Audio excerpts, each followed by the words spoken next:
Hey guys, welcome back. This tutorial is all about meringue.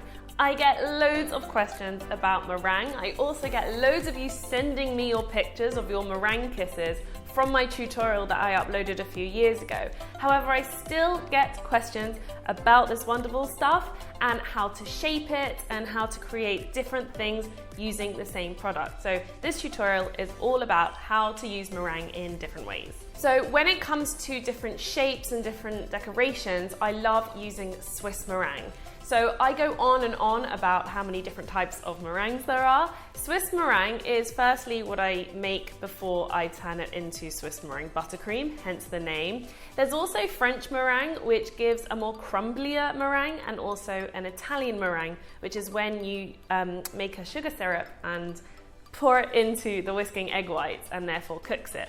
That's more to decorate like lemon meringue pies with, for example, and then you blowtorch it, which is also delicious. But when you want to create something a little more structural, such as a meringue nest or a meringue lollipop, which is what I'm going to show you today, it's best to use this Swiss meringue. And it is so easy to make, you just need to know a few things. So as usual, I have egg white and sugar. So for the purpose of today, I didn't actually weigh out a specific amount of egg whites. I just cracked 4 large eggs and it gave me 150 grams just by chance. And then I weighed out double the amount of sugar. So this recipe works with any amount of meringue, whether it's 100 grams of egg white and 200 grams of sugar, or 300 grams of egg white, 600 grams of sugar. As long as it's double sugar to egg white, it will work. The only thing you have to take care of is not to overfill your bowl. So if you're using a regular stand mixer, I would say maximum 250 egg white and 500 sugar,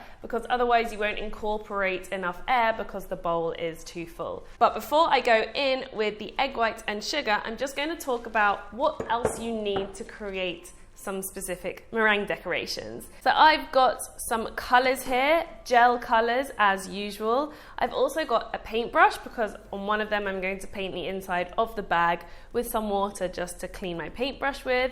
I've got a couple of piping nozzles. So I have a Wilton 1M and a PME 13, my 2 favourite piping tips. Now I've also got a thermometer. I like using my infrared thermometer. The thing is, you don't really have to get it up to a specific temperature because you are cooking it off in the oven, but it helps. I've also got some paper straws here. Now you can get lollipop sticks, but paper straws are a lot easier to find, especially nowadays because we're replacing all the plastic, and they work just the same, and also you can get pretty colours of them.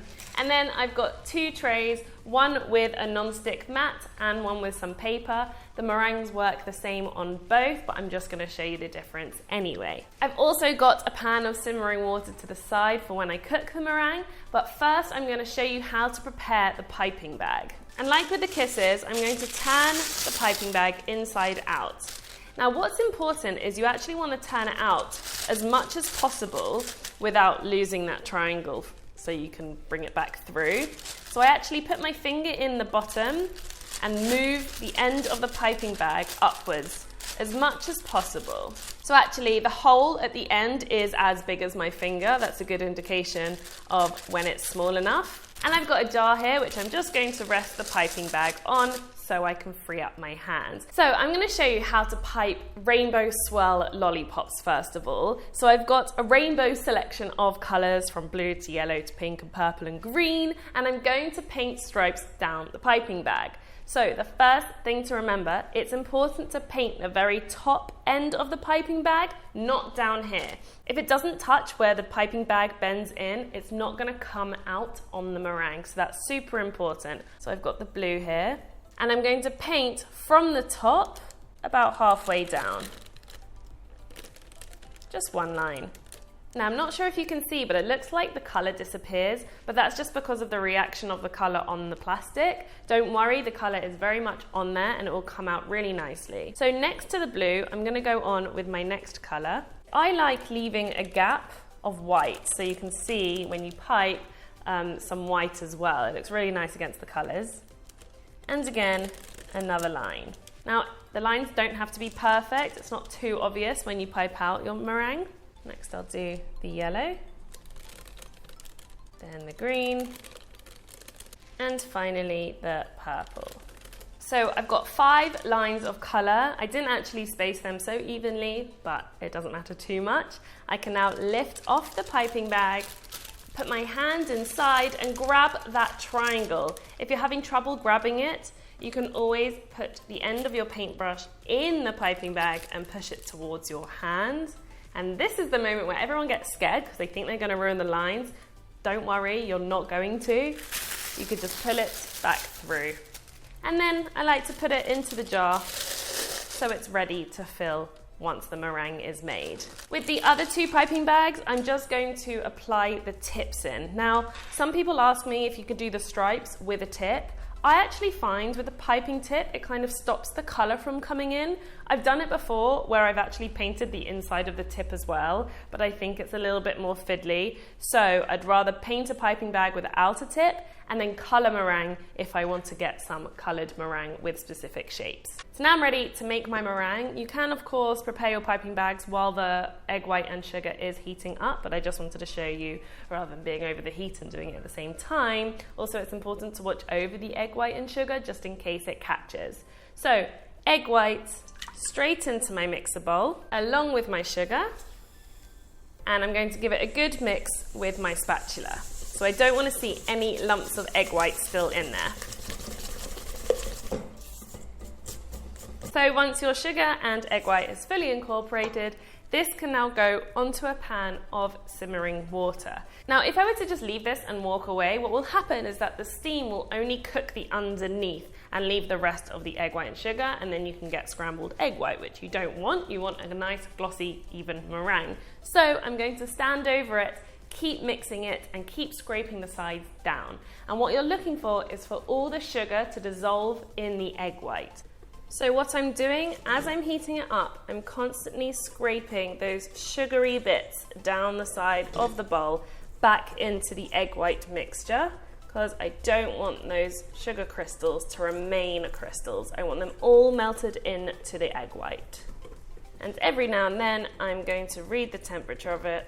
What you can also do is just put your finger in and then feel it between your fingers and see if you can feel any sugar crystals. So I can feel it's quite warm. Don't worry, it's not hot enough that it will burn you. It's just a little bit sticky. I can't feel any sugar crystals anymore, which means it's ready. So now it's come up to temperature. I'm just going to do one last scrape around with my spatula just to make sure that all of that sugar is in the egg white, and then put it on my stand mixer with a whisk attachment at 1 speed below full. I found that this is the best way to incorporate the air. And you want to leave it to whisk for about 5 minutes until it's trickled in size and really nice and firm. So as you can see, it's ready when it holds itself and it's at a stiff peak. So the bowl can be slightly still warm. If you're making a really large amount, you may be whisking it for a very long time and the bowl's still warm, but it has considerably cooled down to when it was heating up. But this is the stage you want. If it's too loose, you want to whisk it more. There is a chance that you didn't heat it up enough. So you might just have to start again, because this is what you want. So before I fill my piping bag, I'm just going to give it one stir with my spatula. And now I can fill the piping bag.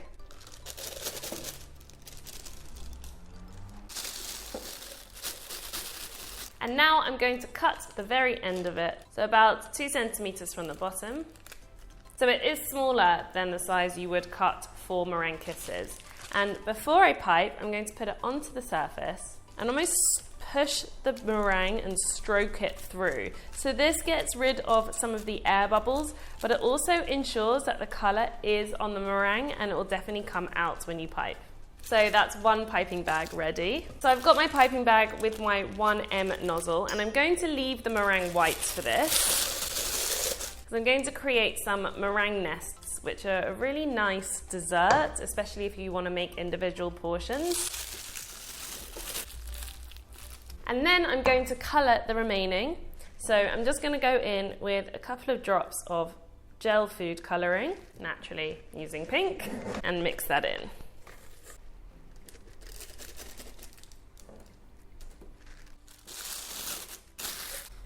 So I've got my 3 different piping bags ready to pipe. Like I said, I have a tray with a non-stick mat on, and I've also got a tray with some baking paper. So if you're using paper, because the meringue is very light, it might fly away in the oven. So it's important to stick this down, which you can do by blobbing some meringue underneath the paper and just sticking it to it. Or if you have some little magnets like I do, which everyone gets extremely jealous of, but they are just regular small magnets, you can stick the paper to the tray. So the oven is set to 100 degrees Celsius. It's very low because essentially you're just drying out the meringue rather than cooking it. So if your meringues are browning slightly, it means your temperature is too high. Also, if you want to do some different shapes of meringue, put the larger ones on one tray and the slightly smaller ones on another, because the smaller ones will obviously be ready before the larger ones will be. So now let's get piping. So I'm going to start with the rainbow lollipops. So I've got my piping bag that I painted the colour inside. Now obviously for lollipops, you need a stick. So the first thing you want to do is pipe on a few blobs of meringue. I like to do it in alternate spaces because I know that the lollipops will take up space when I pipe them. Now these blobs of meringue is what the lollipop stick sticks to. And now I'm going to pipe in a spiral shape. So I start in the center and keep the pressure even as I do a tight spiral, and you can see that the colors come out naturally. And then when I want to stop, I stop pressing but continue in the same direction so it finishes off quite flat rather than have a peak. Now I like to pipe lollipops in different sizes because when I put them on top of a cake, it's nice to have a variation of sizes. It just adds to the design. So I've got a couple of large ones and I'll do some small ones.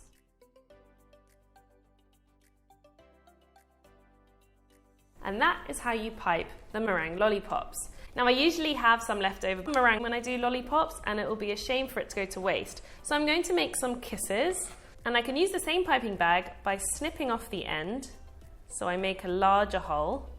Some meringue might fall out, but that's not a problem. Just make sure you take the plastic away. And then, like normal, I can pipe my kisses. So start not too far from the tray and not too close. Press and lift up. I actually got a little air bubble there.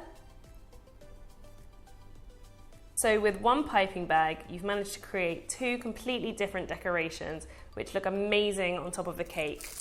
And you can, of course, colour it however you like. I just love the rainbow effect. And there is my rainbow meringue lollipops and kisses.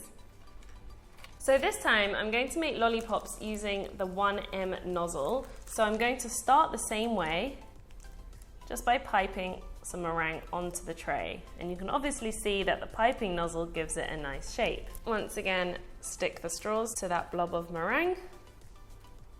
So technology got the better of me and it stopped recording as I was piping my lollipops, but the action is exactly the same as it was for the rainbow lollipops. And now I'm going to show you how to pipe the meringue nests. So I'm going to go round in a similar action as I did with the lollipops, but this time I'm going to continue piping and go on top of what I already piped around the outside and create sort of walls to the meringue and leave a hole in the middle. And once they're cooked, it's a great dessert to fill with cream and top with fruits. Like this. And then finally, I've got my smaller star tip. So this is the PME 13. And I'm basically just going to show you how many different decorations you can make with the same piping tip. So firstly, I'm going to start off with simple stars. So the same action as I would do for kisses. But you can see how different they look because of the piping tip. And these look really cute on top of cakes, maybe even on top of cupcakes because they're quite small. Now, if you want to theme a cake or cupcake with something specific, for example, Christmas is coming up, you can do a double squeeze or even triple and make almost little Christmas trees. I've obviously got pink here, but you can do this in green and create the same effect. So they look really cute. You can, of course, make lollipops with this nozzle. However, because it's quite a small one, I prefer doing specific shapes with it. So just to show you as an example, I'll do the letter K. Rather than just piping straight down like this, I'm going to do a rope. So I'm going to pipe in a spiral shape over the lollipop. It's called a rope technique, and it's a great way to get a solid line. And to make the K, I'll do the same motion to create the two lines on the side of the letter. You can, of course, do some other designs such as hearts. Or you can get creative and do all sorts of different piping to create a really fun looking lollipop. The best thing with this meringue is it holds its shape in the oven, so the possibilities are endless. So I might do a few more hearts. So you're just pushing the meringue out in one direction and then piping some more close to it in a slight diagonal, and there you get a heart. So as you can see, 3 trays, each of completely different designs, all made from the same meringue, and they're going to look awesome on their own, on top of a cake, whatever you do with them, and of course taste delicious too. So when it comes to cooking the meringues, like I said, the oven needs to be at 100 degrees Celsius, and you want to keep them in for about an hour. For smaller meringues, such as the small pink ones I piped, they will probably be ready in about 40 minutes, but you can't really overcook meringue. In fact, I once forgot about my meringues in the oven. I was busy doing other things. I think they ended up staying in there for like 3 hours, and they were fine. If anything, they were really good. So at least an hour, but for larger ones such as the pavlova nests, maybe an hour and a half. And they'll be ready when they're completely hardened, and you can just take them off the tray and they're not sticky at all.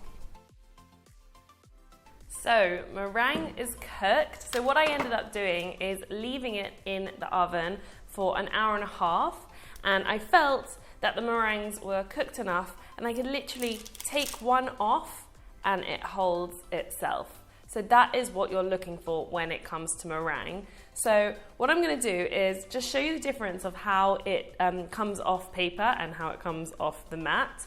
To be honest, there's not so much of a difference, but with a mat, you tend to get a cleaner base of your meringues. So even with the lollipops, they can just come off the tray. And you get this almost like shiny back to it. So they do come off a lot easier on a mat. So if you do have one, it's great to use one. It also saves paper, but the baking paper works just the same. It just might be a little bit stickier. So for example, with this K lollipop, when they're more delicate shapes, you have to take them off more carefully. Like to peel the paper off, and there you have it. So I've obviously made a ton of meringue, and I'm just going to show you a nice little trick to display the lollipops. So either you can stick them directly into a cake, for example, so you can insert this directly into a cake. However, if you're doing like a dessert table, for example, or you just want table decorations and you've made some meringue lollipops, what I like to do, someone once showed me this, is to get jars and fill them with sprinkles. But the sprinkles not only add to the look, but they're sturdy enough so when you put the lollipop in, it doesn't move. So this is a really cute trick, and it looks really nice when you have a few lollipops in there, all at different heights. So this little heart one came out really nicely as well.